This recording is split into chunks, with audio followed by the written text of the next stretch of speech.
Hi, my name is Jenai Lane, and I'm the founder of Spirit Coach Training.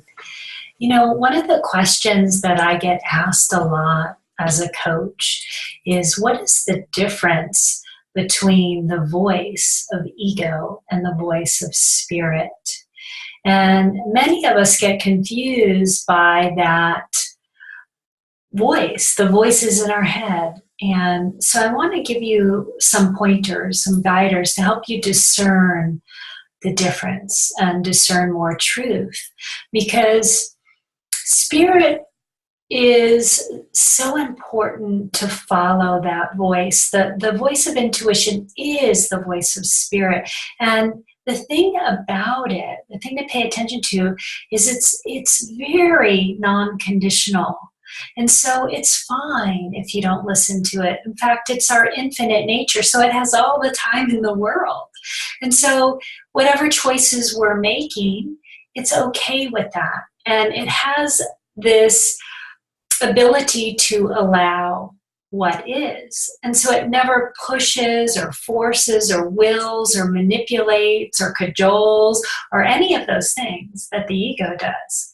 It's very kind and loving and quiet and gentle. And so it just waits patiently for us to pay attention to it, right? So in contrast, the ego is quite loud. It's very, very judgmental. It has an agenda. It's often unkind. It often expresses itself in very definitive, do this, do that, or the opposite, very confused. And so these are sort of the qualities of the egoic mind. And it's one that is probably the most familiar voice in your head. And you'll notice that the ego speaks in I, me, and my languaging because it's very much the separate self. The separate self, separate from the all, separate from the infinite, separate from nature, separate from the all. Where spirit is much more holistic. It sees as one.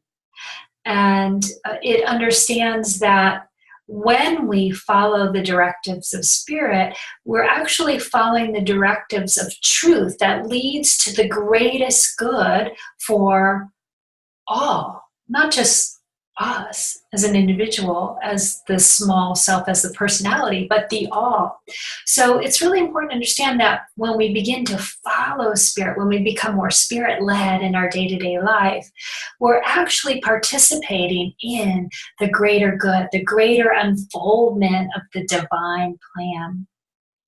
So I hope this is helpful for you today. Please share your thoughts and comments with your experience of the difference. How do you know the difference between the voice of ego and the voice of spirit? Thank you so much for listening, and namaste.